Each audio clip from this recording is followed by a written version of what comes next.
주시기 바랍니다. 우리 하나님 말씀 보시겠습니다. 하나님 말씀 갈라디아서 1장 18절에서 24절 말씀.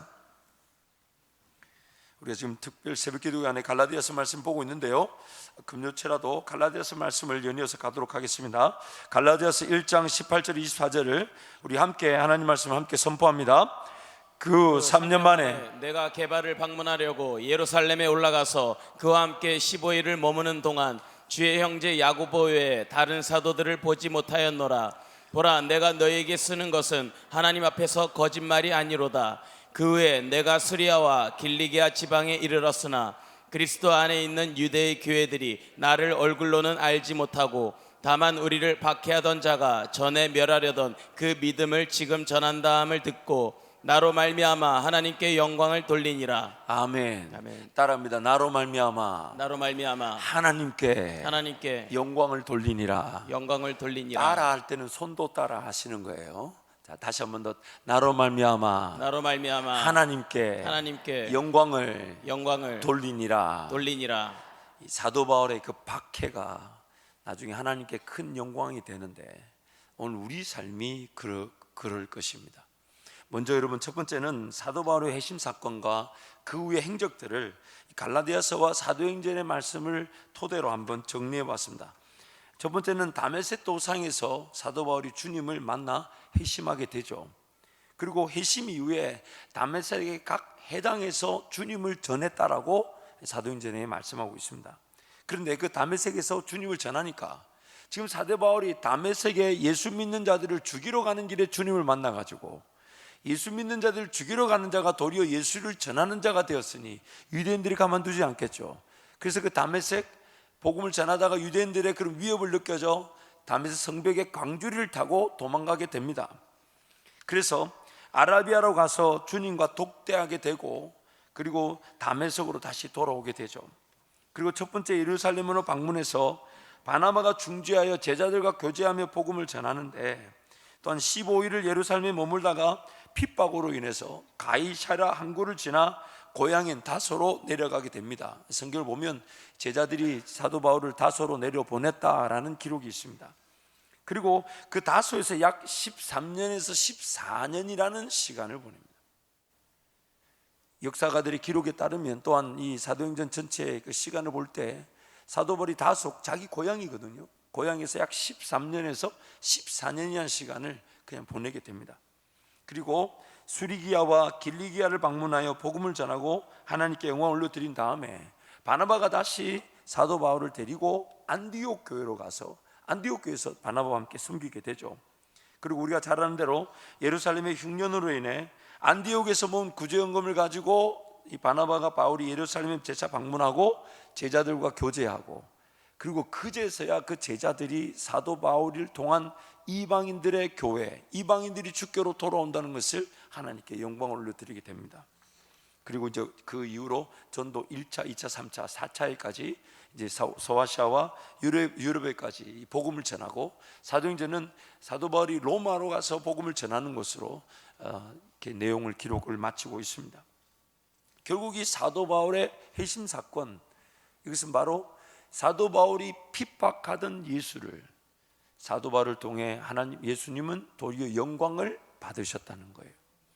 사도 바울은 예수님을 핍박했는데 예수님은 그 핍박 박해를 오히려 하나님의 영광의 기회로 바꾸어 주셨다는 것입니다. 그래서 내용을 보시면 우리는 하나님의 자녀라고 하지만 여전히 하나님을 거절하고 부인하고 살아가는 존재들입니다.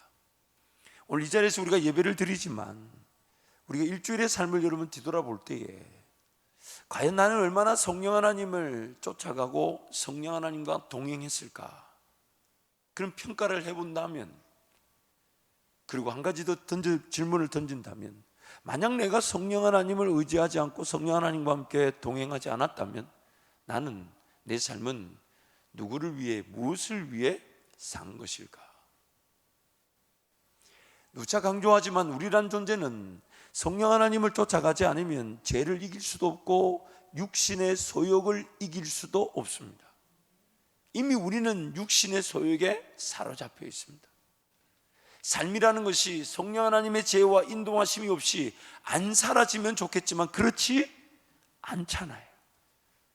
뭐 그때 성령 하나님이 주시는 지혜도 아니고 성령 하나님 주신 지식도 아니며 성령 하나님 인도하신 길도 아닌데 뭔가 할 수 있고 살아간다면 그럼 그것은 무엇에 따라 사는 것이고 무엇을 위해 사는 것일까?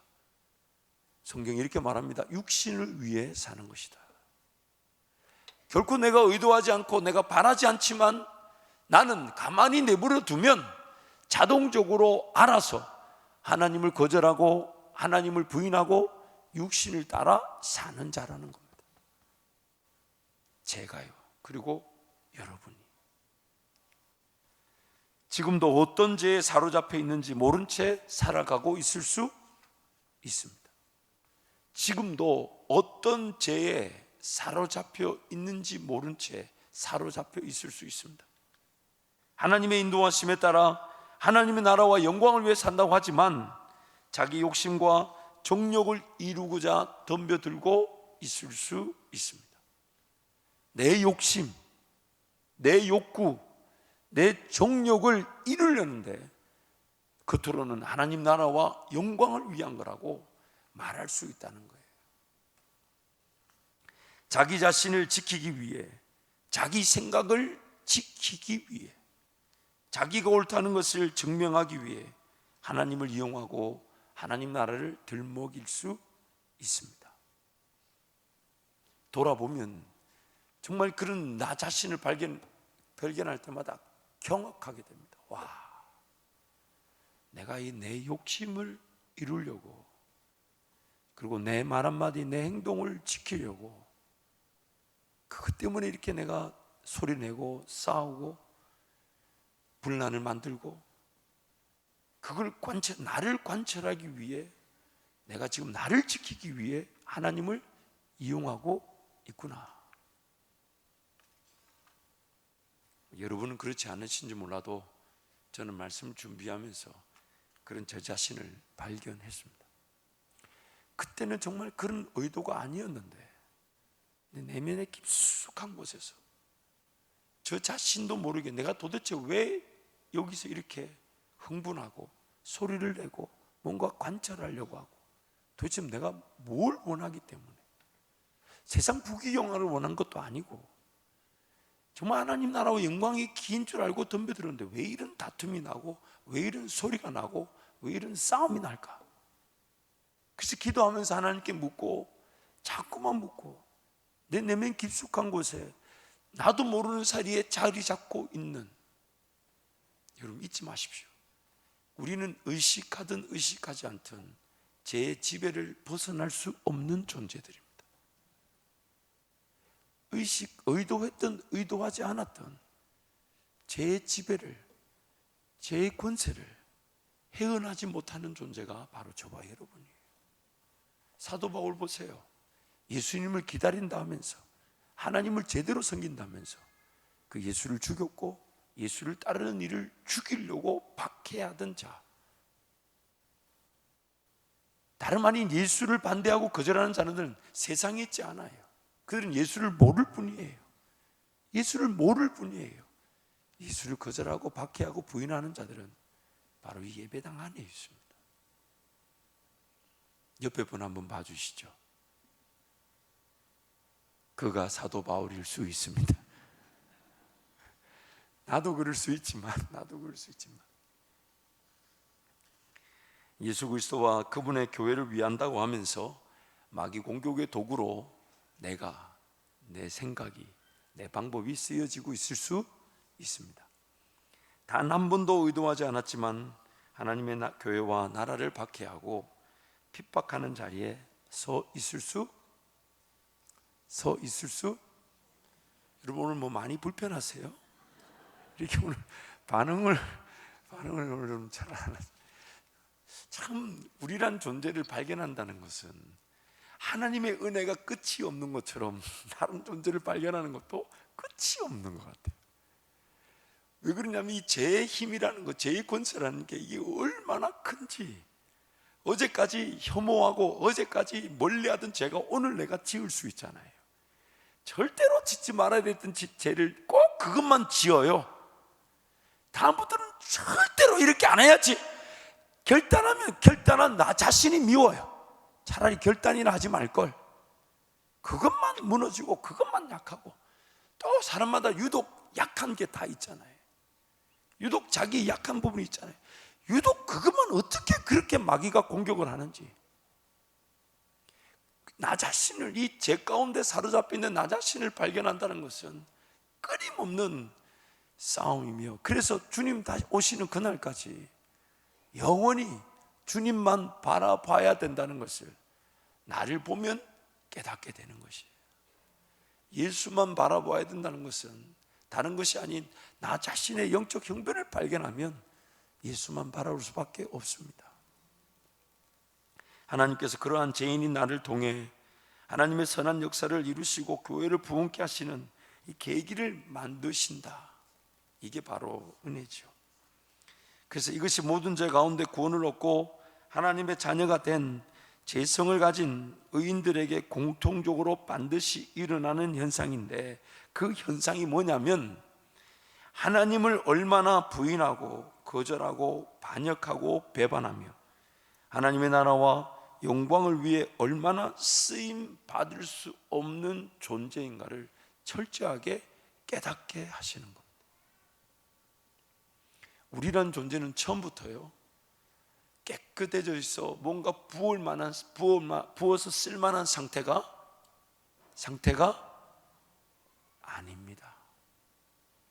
만약 닦아내야 되고, 만약 청소해야 되고, 만약 정리해야 된다면 완전 새 수세미로 같은 걸 가지고 얼마나 밀어내야 될지 모릅니다. 그릇 입장에서는 자신의 이 표면이 끓여져 나가는 듯한 아픔이 일어날 수도 있습니다. 그러나 우리란 존재는 태어날 때부터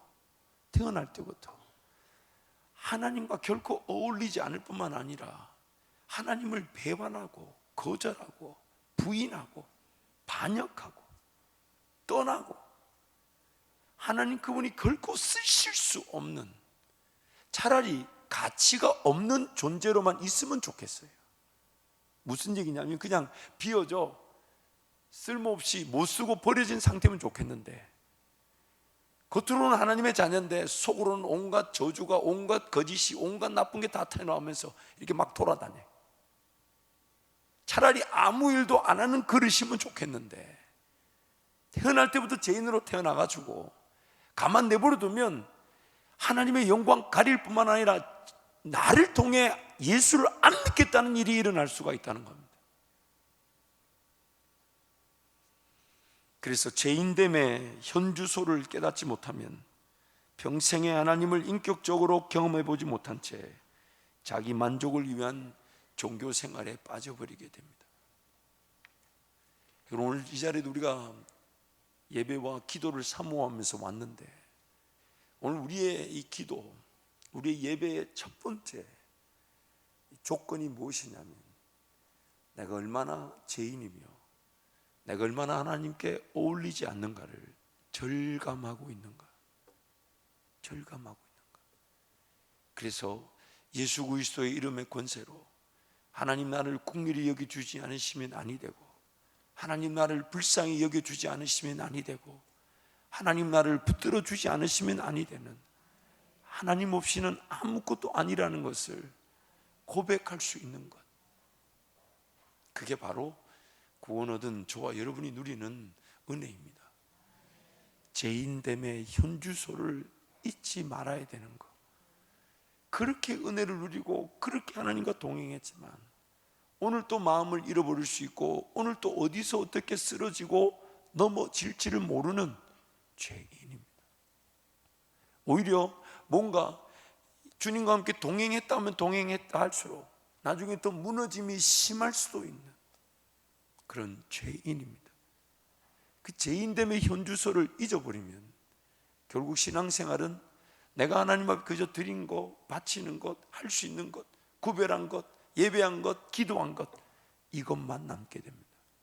껍데기만 남게 됩니다.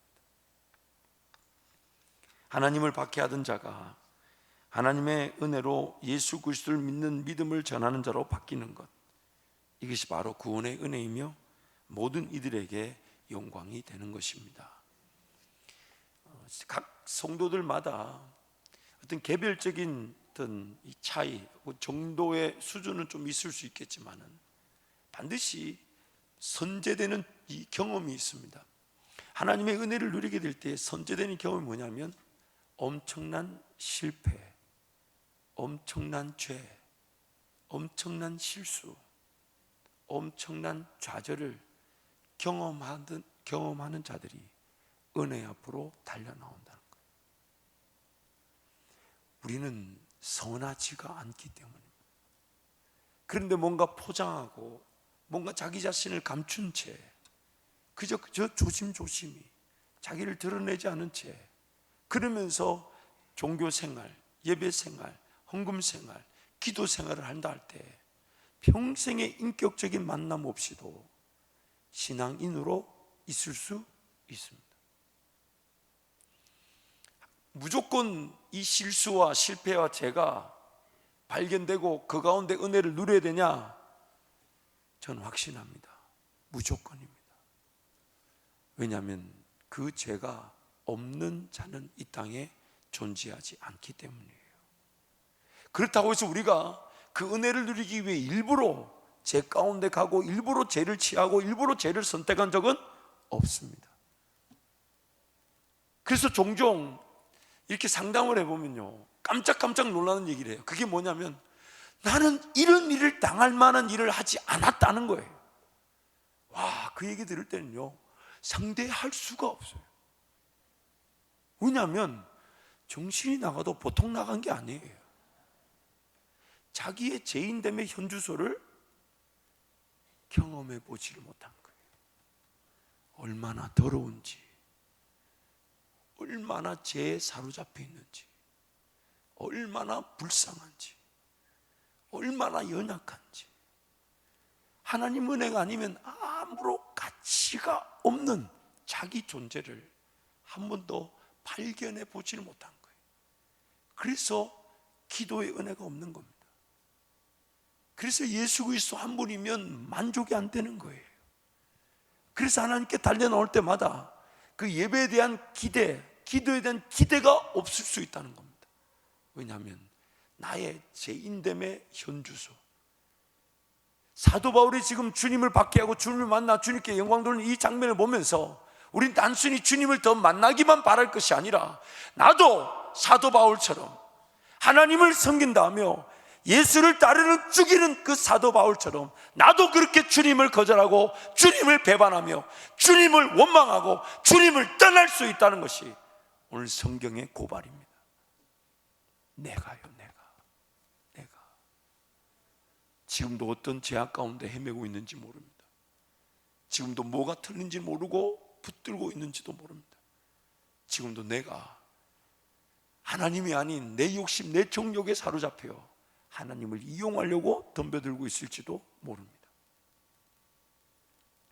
죄인됨의 현주소를 발견하지 않고서는 우리는 결코 하나님 은혜를 누리지 못합니다. 그래서 구원의 감격이 식어지는 거예요. 구원의 감격이 식어지는 거예요. 예수 그리스도 그분만 바라보면 되는데 그분만 바라보지 않고 살아갑니다.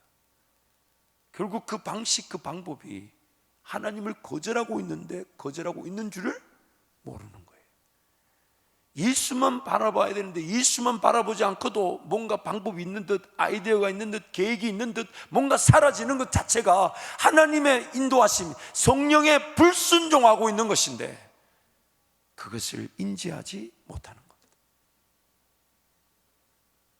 그래서 죄인됨을 인식하고 하나님 앞에 엎드리면 엎드릴수록 그제서야 은혜를 누리게 되는 것인데, 그제서야, 다른 게 아니라 나의 죄인됨을 예수 그리스도로 말미암아 용납해 주시고 나를 하나님의 자녀로 받아주시는 그것이 은혜의 시작인데, 뭔가 이루려고 하고 뭔가 얻고자 하고 뭔가 성취하고자 하는 것이 먼저 앞서가다 보니 나의 죄인됨으로 인한 내 지식, 내 경험, 내 방법이 앞서는 줄 모르고 그저 하나님을 이용하고 하나님을 내가 그 능력만 어떻게 빌려오듯이 도깨비 방망이 휘둘려고 하듯이 하나님과의 관계를 이루며 살아갈 수 있더라는 겁니다.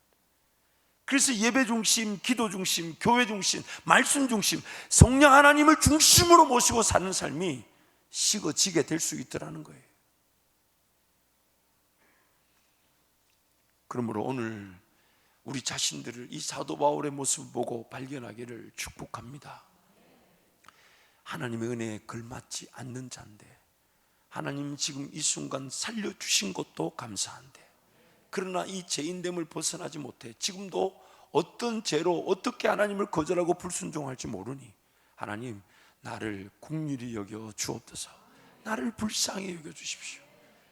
그래서 내가 연약하고 부족하며 죄인됨을 가지고 철저하게 하나님을 엎드릴 때마다 그 은혜가 폭포수처럼 임하게 되는 거예요. 여러분 잊지 마세요. 목욕탕에 때를 밀러 가는 것이 때 밀고 가는 곳이 아니잖아요. 병원 갈 때 병 고치러 가는 거지 병 고치고 가는 것이 아닙니다. 교회 올 때 죄인됨을 인정하러 가는 것이지 뭔가 내 잘난 것을 혹은 내 삶을 위해 도움을 위해 오는 것이 아닙니다. 항상 이 죄인됨을 하나님께 토로하고 하나님이 아니면 나를 살려주실 분이 없습니다. 하나님 나를 살려주십시오. 긍휼히 여겨주십시오. 호흡이 확인되고 삶이 확인되는 순간마다 내 방법, 내 식대로 살지 않고 하나님 방법대로만 살아가고 싶습니다. 하나님 나를 긍휼히 여겨주십시오. 제임스 몽고메리라는 이 신학자의 주석책에 이런 간증이 하나 있었습니다. 이 아이언사이드라는 이 어떤 분이 간증을 부탁받은 어떤 한 노인의 이야기를 이렇게 전해주고 있습니다. 그 노인은 하나님께서 자기를 어떻게 찾아오셨으며 어떻게 자기를 사랑하시고 부르시고 구원하시고 건지시고 깨끗하게 하시고 고치셨는지를 간증했는데 하나님의 은혜와 능력과 영광에 대한 놀라운 간증이었어요. 연세 드신 한 분의 그 간증이 은혜였는데 그런데 집회가 끝난 다음에 다소 율법주의적인 어느 그리스도인이 그 간증한 어르신을 데리고 구석에 가서 따지듯 비판하는 거예요. 그 비판한 내용이 뭐냐면 하나님께서 선생님을 위해 어떤 일을 하셨는지에 대해 선생님이 하신 말씀을 잘 들었습니다.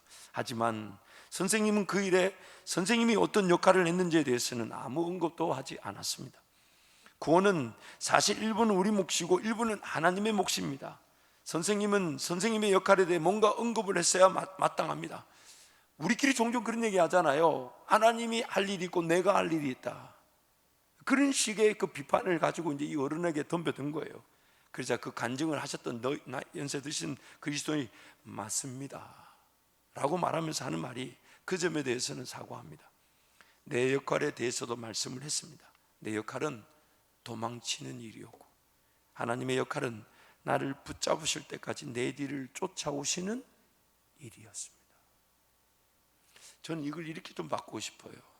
내 역할은 하나님께 불순종하고 내 역할은 하나님의 뜻을 제대로 깨닫지 못하여 내 원하는 길을 걸어가고 내 역할은 하나님을 섬긴다면서 하나님의 방법이 아닌 내 방법대로 하나님을 섬기는 거였는데 하나님은 그런 나를 포기하지 않으시고 나를 끝까지 추적해 오셔서 그 은혜를 베풀어 주시더라는 거예요. 마치 야곱의 그런 편의 사랑에서부터 형제들 간에 그런 미움과 다툼이 일어났고 그 형제들 간의 미움, 다툼이라는 것을 통해 요셉이 팔려가게 되는 일을 하나님은 애굽 땅에 먼저 한 사람을 구별하여 보내고 이스라엘 민족을 불러들여 길러내시는 그 역사로 바꾸어 주듯이 예수님을 기다린다는 그들의 손에 그들의 욕심에 따라 예수를 죽이는 일을 하나님은 예수 그리스도를 통해 죄와 이 죄의 권세가 심판을 당하게 하시고 우리를 구원하시는 일로 바꾸어 주셨다는 겁니다. 제가 말씀을 준비하면서 사실 적지 않은 충격을 저에게 느꼈던 게 뭐냐면 이렇게 말씀을 쭉 준비하면서 제 지난날의 삶을 한번 뒤돌아봤습니다. 제 지난날의 삶을 뒤돌아보니까 제가 뭔가 원해서 혹은 하나님의 뜻을 깨닫고 걸어왔던 길이 단 한 걸음도 없었습니다. 제 삶을 뒤돌아볼 때 하나님의 뜻을, 그 하나님 나라와 영광을 위해 산다고 지금 20년이 넘게 사역자의 길을 걸어왔는데, 아니 그 전도 마찬가지겠지만 가만히 뒤돌아보니까요, 내가 하나님의 나라와 영광을 위해 산다고 하는 그 자리에서 하나님이 기뻐하시고 즐거워하실 일을 깨닫고 그걸 붙들고 그 일이 이루어지도록 덤벼들었지만 그렇게 된 적이 한 번도 없었습니다. 오히려 자충우돌, 다툼과 싸움, 어려움을 피할 수가 없었어요. 그러면서 실수가 나타나고 실패한 듯 보이고, 아니 실패했었고 좌절했었고 낙심했었고 낙담했었고, 정말 내가 구원받는 자 맞냐라고 의심까지 들 만큼 내가 정말 예수 믿고 구원받은 자 맞냐라는 자기 자책감, 이런 것까지 피하지 못하는 상태에 있었는데, 하나님이 그런 나를 포기하지 않으시고 은혜를 베풀어 주셔서 오늘까지 왔는데, 지금 이 순간에도 그 하나님의 은혜가 아니면 안 되는데도 불구하고 뭘 그리 깨닫고자 하고 알고자 하고 이렇게 하면 뭔가 될 것처럼, 하나님의 것이 아닌데 내 눈에 들어오는 좋은 것으로 하나님 나라 일인 것처럼 내세우는 나의 모습을 보면서 정말 연약하고 부족함을 느끼지 않을 수가 없었습니다.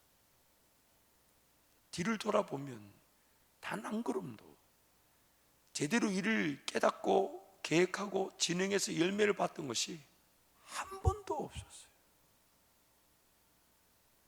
여러분은 어떠세요?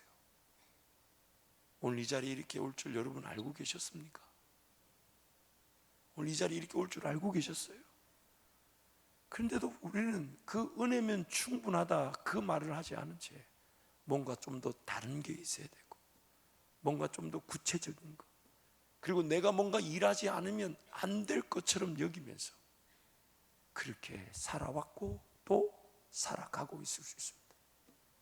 그러면서 그 순간에 하나님을 기뻐하고 하나님을 즐거워하고, 그리고 그 베푸시는 은혜에 만족하고 기뻐하고 위로받고 격려받으면서 그 하나님과의 동행은 철저하게 놓치고 뭔가 일이 돼야 되고 역사가 나타나야 되고 능력이 드러나야 되고 내가 뭔가 하지 않으면 안 될 만한 그런 일들을 자꾸 만들어내고, 그런 일을 앞장세워 하나님의 뜻을 묻고, 하나님은 그게 이미 뜻을 안 가지고 계신데 뜻인 양 그걸 위해 기도하고 그렇게 몸부림치며 은혜를 구하지만 또 안 될 때가 있고, 근데 가만히 뒤돌아보면 단 한 번도 원하는 대로 되어왔던 적이 없는데, 그저 내 실패, 내 제약인데도 하나님은 나를 긍휼히 여겨주셔서 보호해 주시고 지켜주시고 그 은혜 가운데 이끌어 오셨는데, 오늘 또 여전히 그 하나님의 은혜면 충분하다라는 고백보다는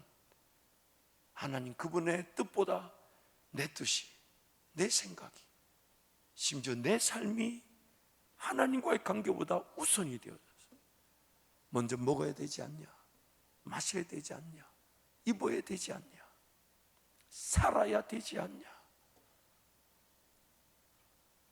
하나님의 은혜면 충분하다 하면서 그 은혜 자리에 인내하지 못하는 나의 모습, 바로 이것이 예수 그리스도를 핍박하고 박해하는 저의 모습이고 또 여러분의 모습일 수 있습니다. 웨스트민스터 신앙고백 10장 1항과 2항에 이런 내용이 있습니다. 하나님은 생명에 이르도록 예정하신 모든 자들을, 그것도 그들만을 정하신 때에 기꺼이 효과적으로 부르시는데, 그분의 말씀과 성령으로 그들이 본질상 속해 있던 죄와 사망의 상태로부터 예수 그리스도로 말미암은 은혜와 구원으로 부르신다. 그리고 하나님의 일들을 이해할 수 있도록 영적으로 구원적으로 마음을 밝혀주시고 굳은 마음을 제거하시고 부드러운 마음을 주신다. 또한 그들의 의지를 새롭게 하시고 전능하신 능력으로 그들이 선한 일을 하도록 결심하게 하시고 효과적으로 그들을 예수 그리스도에게로 이끄신다. 그러나 그들이 지극히 자유롭게 오는 것과 같이 그분의 은혜로 기꺼이 하도록 하신다. 이 효과적인 부르심은 오직 하나님의 값없이 주시는 특별한 은혜에 속한 것이고 사람 안에서 예견된 어떠한 것으로도 말미암지 않는다. 사람은 거기에 전적으로 수동적인데 성령으로 되살아나고 새로워져서 그로 인하여 이 부르심에 응답할 수 있고 그 안에서 제공되고 전달된 은혜를 받아들일 수 있을 때까지 그렇다. 좀 더 쉽게 설명을 드리자면 죄로 말미암아 타락하다 보니 자발적으로 하나님을 전혀 찾을 마음이 없다는 거예요. 그래서 성령 하나님이 그 마음, 굳은 마음을 제거하시고 부드러운 마음을 주시고 영안을 열어 하나님 나라를 보게 하시고 그러면서 서서히 그가 하나님을 경험하면서 이제 전혀 하나님을 찾지 못했던 자가 하나님을 조금씩 인정하고 찾고, 그래서 그 인정하고 찾는 첫 번째가 자기 자발적으로 세례를 받겠다는 것이고, 그러면서 주의 성찬에 동참하는 것이고, 그러면서 성령 하나님과 함께 동행하면서 아, 하나님이 이런 분이고 이런 능력을 가졌구나.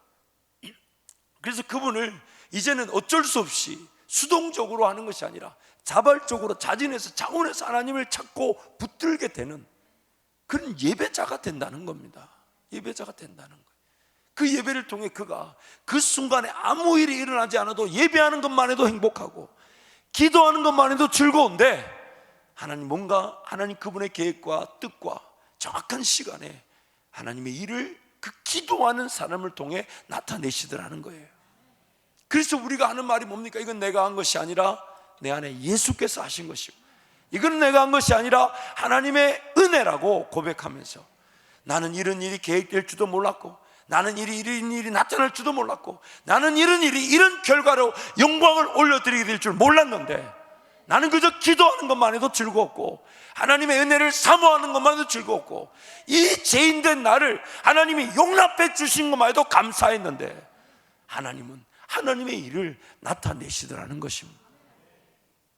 여러분, 오늘 우리 삶을 다시금 뒤돌아보기를 축복합니다. 우리는 뭔가 제대로 이를 깨달을 만한 자격이 있는 자들이 아니에요. 심지어 하나님이 보여주시고 깨달았다 할지라도 그것을 어떻게 이루어갈지를 전혀 우리는 모릅니다. 어떤 목적을 가지고 계시며 그 일이 어떤 일을 나타나게 될지.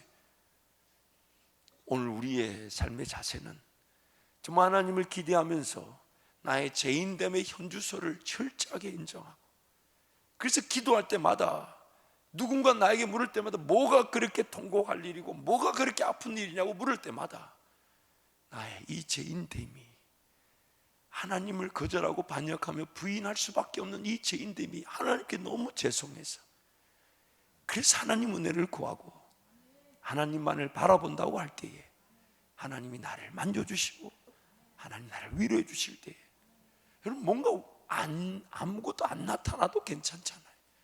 안 이루어져도 괜찮아요. 지금 하나님이 나와 함께 하신다는 그 은혜면 우리는 충분한 것입니다. 여러분 스스로에게 한번 질문을 던져봐 주십시오. 여러분 최근에 마지막으로 정말 그 하나님의 은혜라고 고백할 만큼의 그 은혜가 무엇이었습니까? 여러분 스스로에게 한번 자문해 봐 주세요. 정말 최근에 마지막으로 나에게 주어졌던 하나님의 은혜, 그것만 생각해도 이렇게 가슴이 뜨거워지고, 그것만 생각해도 하나님 나와 함께 하고 계시는구나.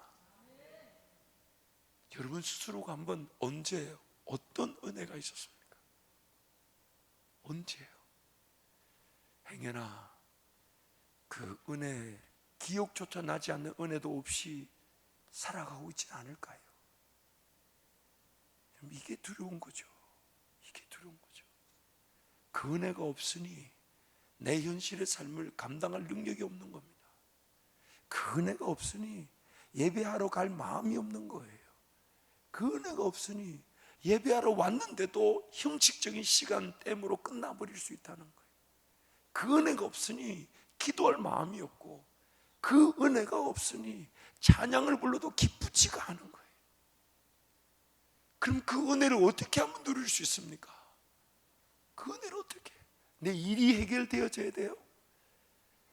풀리지 않았던 문제가 풀려져야 돼요. 고쳐지지 않았던 질병이요. 그럴 수 있습니다. 그럴 수 있습니다. 분명히 하나님의 때에 하나님이 응답하실 것이지만 오늘 우리가 은혜를 받을 수 있는 근거는 딱 한 가지밖에 없어요.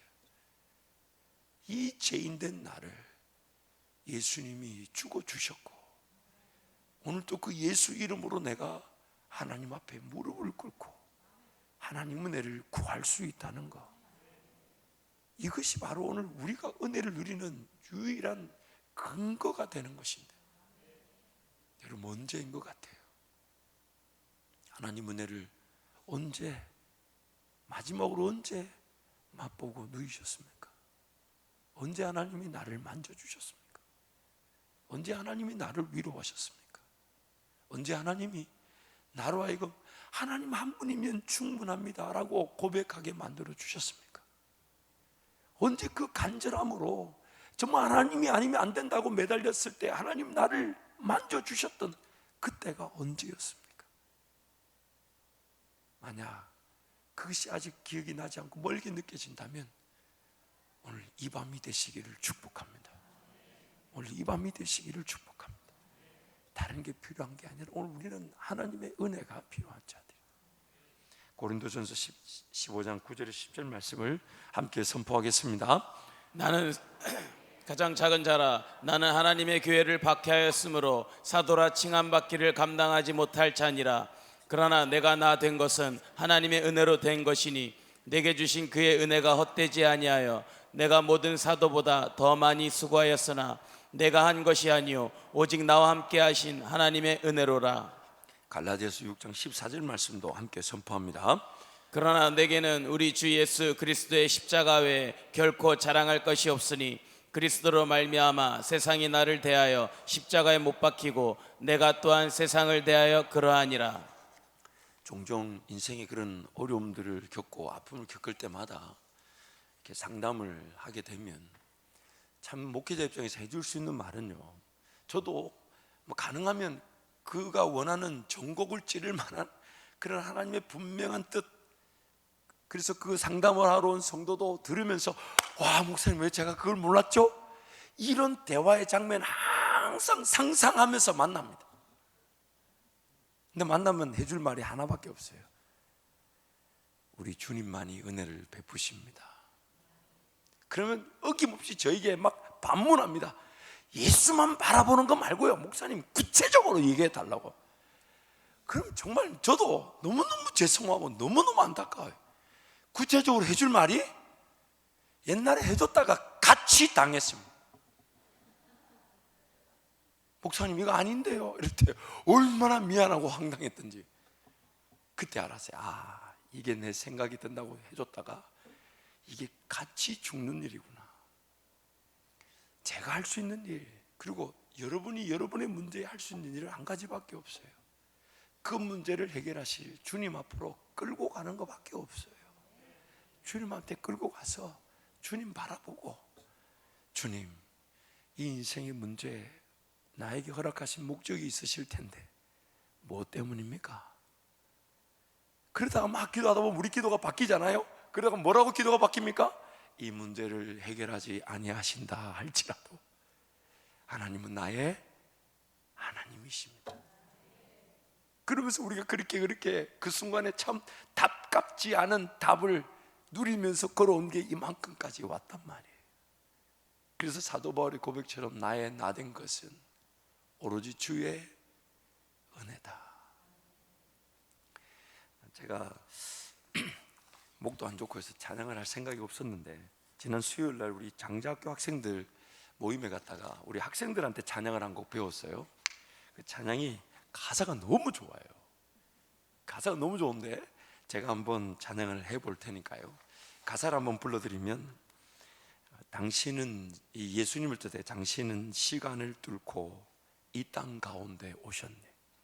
그렇잖아요. 우리 하나님은 시간 안에 유한한 존재가 아니시잖아요. 근데 시간 안으로 시간을 뚫고 들어오셨다는 거예요. 그 다음 가사가 너무너무 기가 막혀요. 우리 없는 하늘 원치 않아 우리 삶에 오셨네. 여러분 별로 감동이 없는데 제가 한번, 여러분 아멘 한번, 고집사님 아멘 한번 띄워주시면 한번 찬양을 제가 아시는 분 하시면 좋겠어요.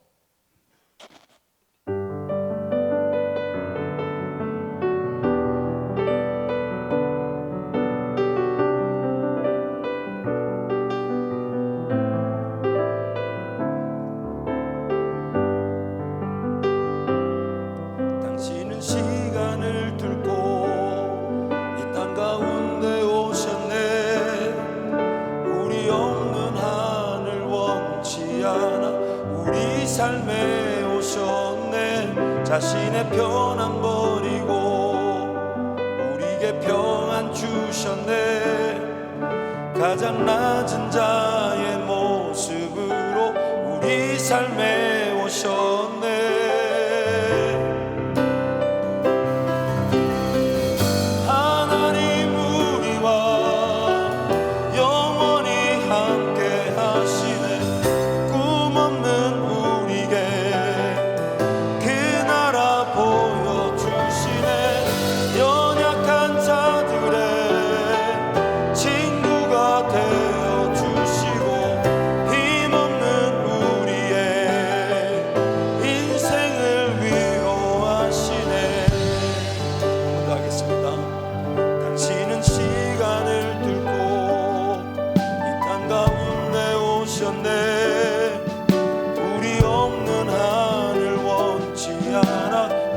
삶에 오셨네. 자신의 편안 버리고 우리에게 평안 주셨네.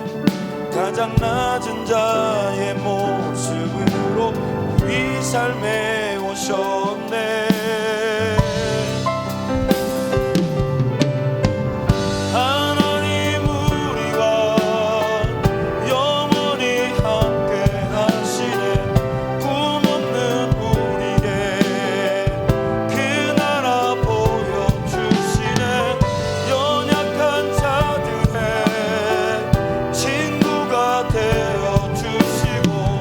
힘없는 우리의 인생을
없는 하늘 원치 않아 우리 삶에 오셨네. 자신의 편안 버리고 우리에게 평안 주셨네. 가장 낮은 자의 모습으로 우리 삶에 오셨네. 당신은 시간을 뚫고 이 땅 가운데 오셨네. 우리 없는 하늘 원치 않아 우리 삶에 오셨네. 자신의 편안 버리고 우리에게 평안 주셨네. 가장 낮은 자의 모습으로 우리 삶에 오셔. 하나님 우리와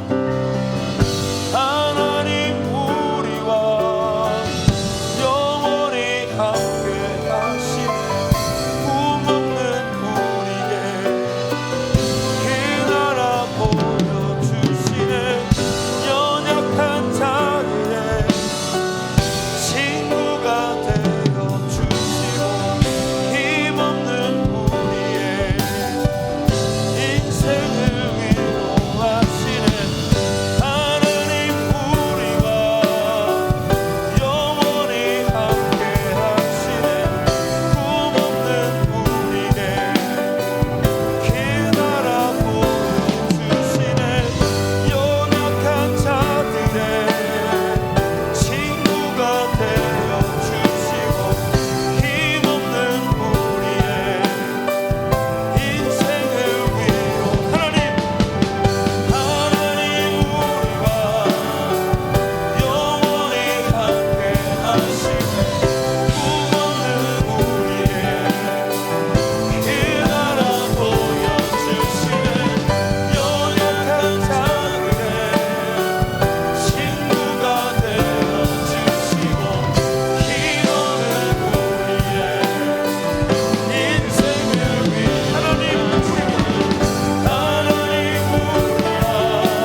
있습니다. 성령의 능력으로 그 역사를 나타낼 수도 있습니다.